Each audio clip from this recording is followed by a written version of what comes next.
Why don't you step aside before I embarrass you, old man? That's how it started. My name's Michael. I'm 49 years old, and before I traded combat boots for a quieter life, I spent 14 years in the Special Forces. These days, I'm settled in San Antonio, Texas, trying to live like a regular civilian. At least until this kid decided to push his luck. The kid's name is Ryan. He's standing there flexing like his muscles make him dangerous. For the past 3 months, he's been training my wife, Laura. Those personal training sessions run longer than they should, and then there are the texts that come late at night, the kind of messages that don't sound like they're about exercise. A husband notices these things, and I sure as hell did. I stood in the doorway of Ironworks Fitness, watching him strut toward me. He had that swagger young guys carry when they think the whole world belongs to them. The place was packed. Office workers sweating out the day, college kids showing off for one another. Everyone could see this moment coming. "You're not man enough for her," Ryan called out, his voice echoing across the weight room, making sure the whole damn gym heard him. That was his game. He wanted an audience. He wanted to put on a show, to humiliate me in front of strangers, the washed-up husband who couldn't keep his wife happy. I didn't say a word. I just walked over to a bench, sat down, and started untying my boots. The leather laces were worn but solid, dependable, like most of the things I trusted in life. Ryan mistook my silence for weakness and followed me closer, puffing himself up like a rooster. "Laura told me all about you," he said, shifting so the mirror caught his profile. "She said you've gotten soft. Said you don't take care of yourself anymore." The crowd was growing thicker, and I could feel their eyes. Hell, half of them probably had their phones up already, recording. Social media loves this kind of spectacle, an older guy getting clowned by the young trainer. The story writes itself. I slipped off one boot, placed it neatly on the floor, and moved to the other. Ryan kept yapping, filling the silence, building his little act for the crowd. His physique was impressive, I'll give him that. Hours a day in the gym, strict diet, supplements, the kind of discipline that looks good in pictures. But looking strong isn't the same as being strong. "Last chance, old man," he said, cracking his knuckles like he was in some cheap movie. "Walk away now, and maybe I'll let Laura down easy when she asks about you later." I stayed focused on my laces, slow and steady. The crowd wanted action, wanted to see the clash of young muscle versus old grit. But what none of them realized was that this fight had already been decided. The second Ryan turned this into a public spectacle, he'd already lost. When I finally raised my head, it was the first time I'd looked at him since I walked in. "You done talking, son?" I asked. My thoughts drifted. Laura and I had met 16 years ago, back when I was transitioning out of the military. She was managing a local bank in Stone Oak, sharp suits and professional smiles.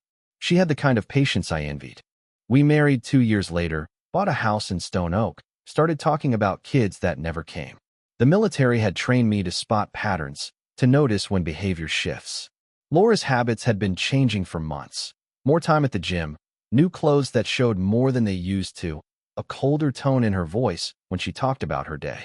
I'd brought it up once, gently, but she waved it off as chasing midlife fitness goals. Then Ryan Morales started creeping into our conversations. First, he was just the new trainer. Then it became, "Ryan says this," or "Ryan thinks that's better." Before long, there were the late-night texts she swore were about workout schedules. I'd been deployed in Fallujah. I knew reconnaissance when I saw it. Someone was mapping my blind spots. 3 weeks ago, I drove past the gym during what should have been one of her sessions. Her car wasn't there.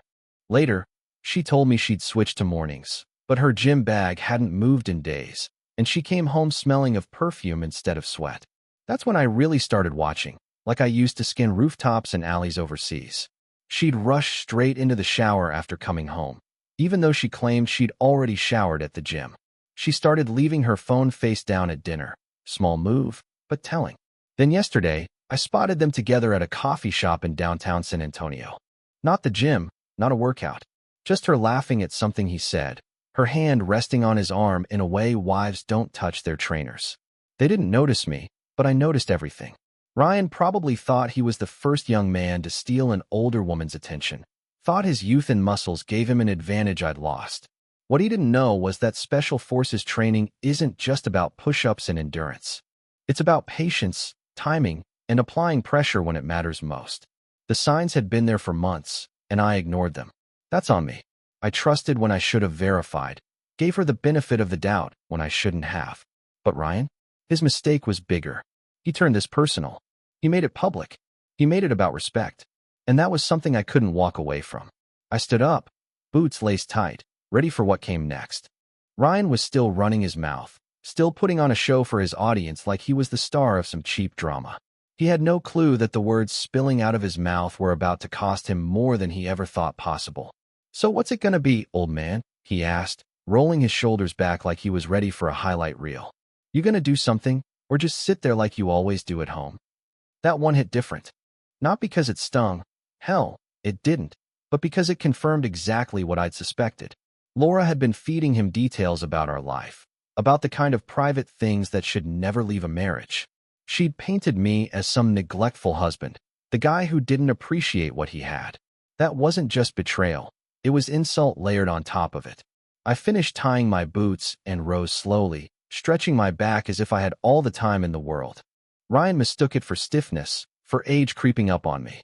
He was half right. I wasn't 25 anymore. But what he couldn't begin to understand was that my years had given me an edge no gym workout ever could. "Ryan," I said evenly, keeping my voice steady. "You've been training my wife for 3 months now." His grin spread wide, like he thought I was finally stepping into his little game. "That's right," he said, flexing just a little for his audience. "And let me tell you, she's been very dedicated to her workouts." The crowd chuckled at the innuendo, and Ryan soaked it up like sunlight. He thrived on their attention, turning my supposed humiliation into part of his performance. "Dedicated," I echoed, nodding. "That's good. Laura's always been the type to finish what she starts." Something in my tone must have hit him wrong, because for a split second he hesitated. Then he plastered on more bravado. "Maybe you should take some notes, old-timer. Learn what it takes to keep a woman interested." I glanced around the gym, cataloging the scene the way I'd been trained to.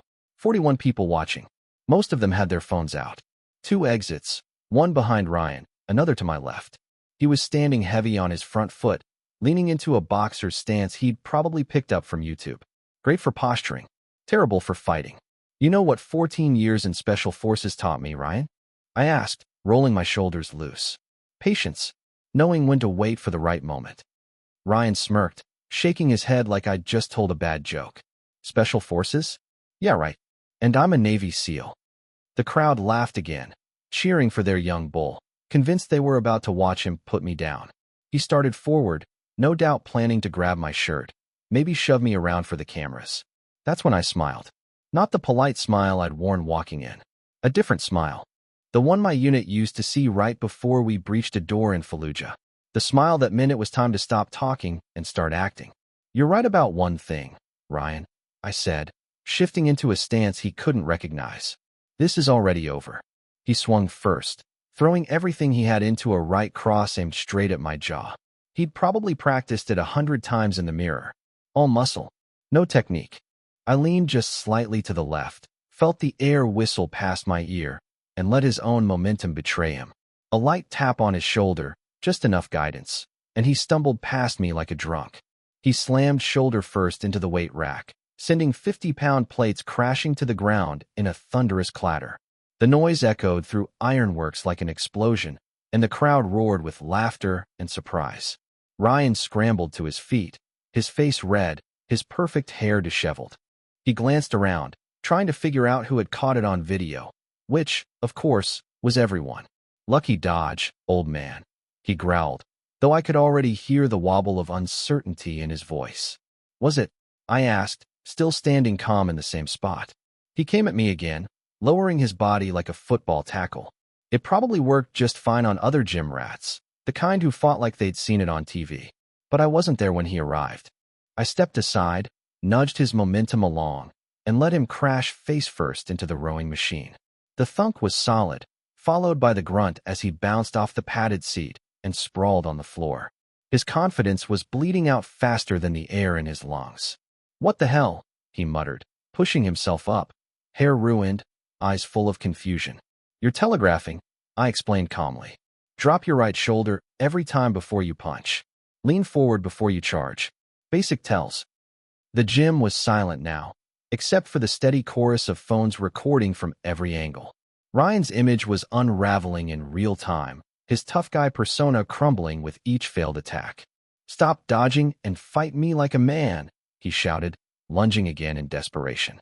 This time, I caught his wrist mid-swing, redirected the force, and spun him straight into the leg press machine. The crash rattled through the floor, and 2 more phones popped up. People probably live streaming now. Ryan was breathing hard, sweat blotting through his tight workout shirt. The grin was gone, replaced by frustration and creeping panic. This wasn't the easy win he'd promised himself in front of Laura's husband. "How are you doing this?" he demanded, wiping blood from a split lip. 14 years Special Forces, I reminded him. "You thought I was joking?" Ryan's eyes narrowed as the truth sank in. He realized he'd miscalculated badly. But his pride, especially with all those cameras, wouldn't let him back down. "Not now. I don't care what you used to be," he spat. "You're just an old man now." Ryan came charging at me again, this time throwing a sloppy haymaker that might have knocked my head clean off, if it landed. But it didn't. I dipped under the swing, let him spin himself off balance, and gave him a small nudge toward the free weight section.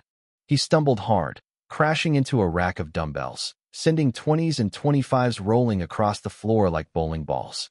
Members scrambled out of the way, some laughing, others filming every second. The laughter grew louder with each one of Ryan's failures. "Stay down, son," I told him calmly. "You're embarrassing yourself." But Ryan wasn't listening. His perfect image as Ironworks Fitness alpha male was unraveling in front of his kingdom. He needed a win, any win, to try and salvage it. Desperate, he snatched a 16-pound dumbbell off the ground and came at me, swinging it like a caveman with a club. The crowd gasped. This wasn't funny anymore. This was crossing into dangerous territory. That's when I stopped playing around. I caught his wrist mid-swing, clamped down on a nerve cluster I'd learned about in advanced combat training. His fingers went numb instantly, and the dumbbell slipped free, hitting the floor with a heavy thud. "Attempted assault with a weapon," I said quietly, holding his wrist in a vice grip. "In front of 41 witnesses. You sure you want to go down that road?" The color drained from his face.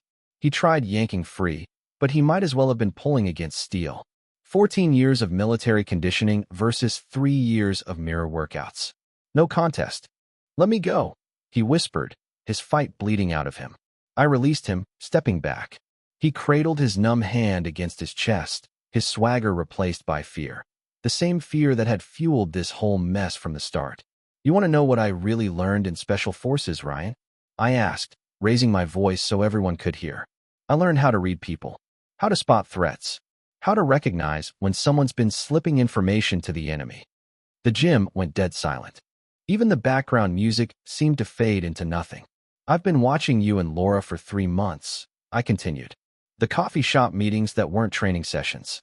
The late-night texts about workout schedules. The way she started showering twice a day, putting her phone face down at dinner." Ryan's face turned ghost white. He hadn't expected me to drag this into the open. "Laura told you about our private life, didn't she?" I pressed. "About how I work long hours, how I've been distant, how the spark's gone out of the marriage." Ryan's eyes darted left and right, searching for an escape route, but the crowd had him boxed in. Phones were still recording, capturing every second. "What she didn't tell you," I said, my voice steady, "is why. I've been putting in those hours to cover her mother's cancer treatments. I've been working with specialists, negotiating with insurance, doing whatever it takes to make sure Margaret gets the care she needs." The silence stretched until it hurt. Ryan's chest rose and fell in shallow, panicked breaths. "Laura doesn't even know yet," I added. "I wanted to surprise her once everything was locked in.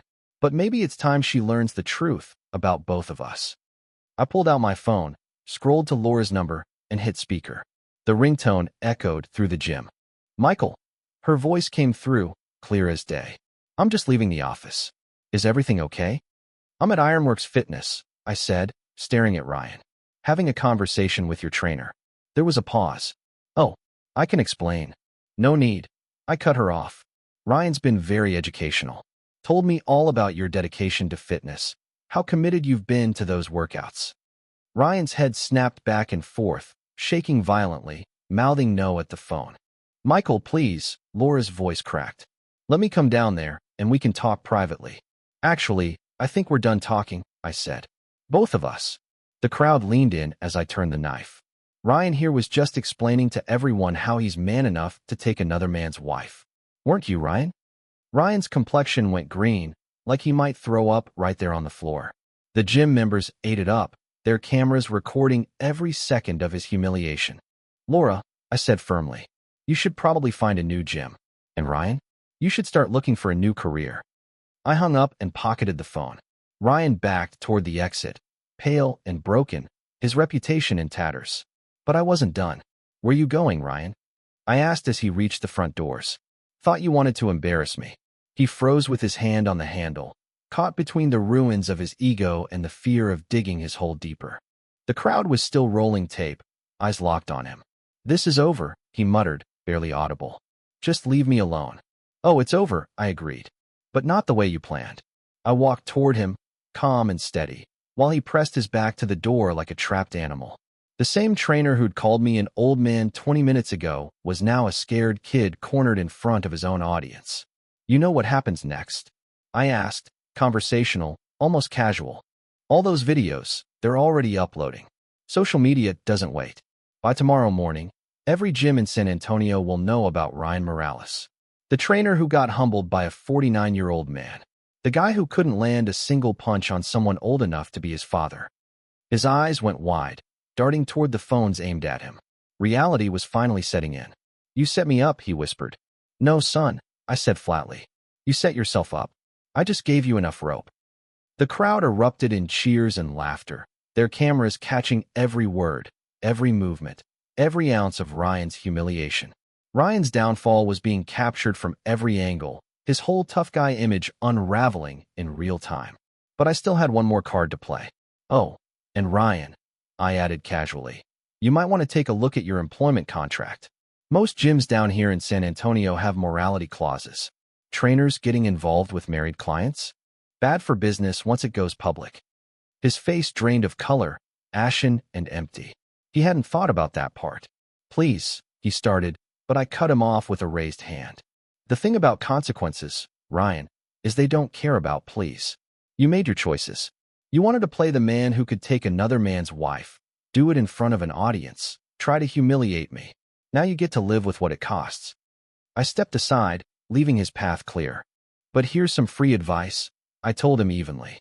Next time you want to steal something from a man, make damn sure you know what kind of man you're dealing with first. Ryan fumbled at the door, desperate to escape, but before he could push it open, Laura burst inside. Her cheeks were flushed from running, hair out of place. Michael, wait, she started, then froze when she saw Ryan.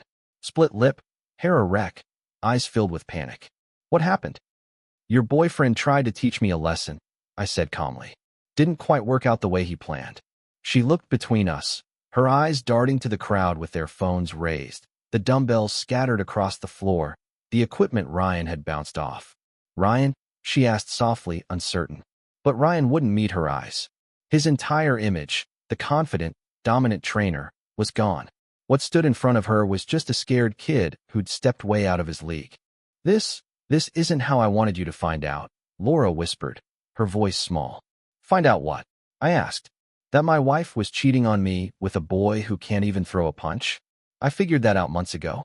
Ryan shoved past her and bolted through the door, leaving Laura alone, standing under the harsh gym lights in front of 41 witnesses who had recorded everything. Michael, please, she said, reaching toward me. Let me explain. I stared at her for a long moment before shaking my head. No need, Laura. I understand perfectly. I walked past her toward the exit, stopping at the front desk where Ironworks Fitness manager stood slack-jawed, clearly having watched the whole thing unfold.